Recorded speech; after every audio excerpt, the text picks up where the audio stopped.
नमस्कार मित्रहो, तुम्ही पाहतात पीयू मराठी. पीयू मराठी या चॅनलवर तुम्ही नवीन असाल तर आत्ताच आपलं पीयू मराठी चॅनल सबस्क्राईब करा आणि व्हिडिओ शेवटपर्यंत नक्की पहा. कर्नाटकातील रायचूर जिल्ह्यातील बीचरंगान तालुक्यात राहणारी ही आहे रंगम्मा. तब्बल 40 वर्ष या महिलेने भीक मागून आपला उदरनिर्वाह केला.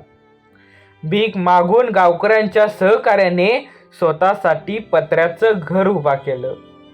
या महिलेने गावात व आजूबाजूच्या परिसरात भीक मागून तब्बल 3 पोती पैसे साठवले. ते पैसे मोजण्यासाठी 6 तास व 20 जणांची मदत घ्यावी लागली. 2 वेळेच्या जेवणासाठी स्वतःचा खर्च बाजूला काढून एक पैसा जपला आणि शेवटी याच महिलेने गावात असलेल्या अंजनेया मंदिराच्या जीर्णोद्धारासाठी दान केलं.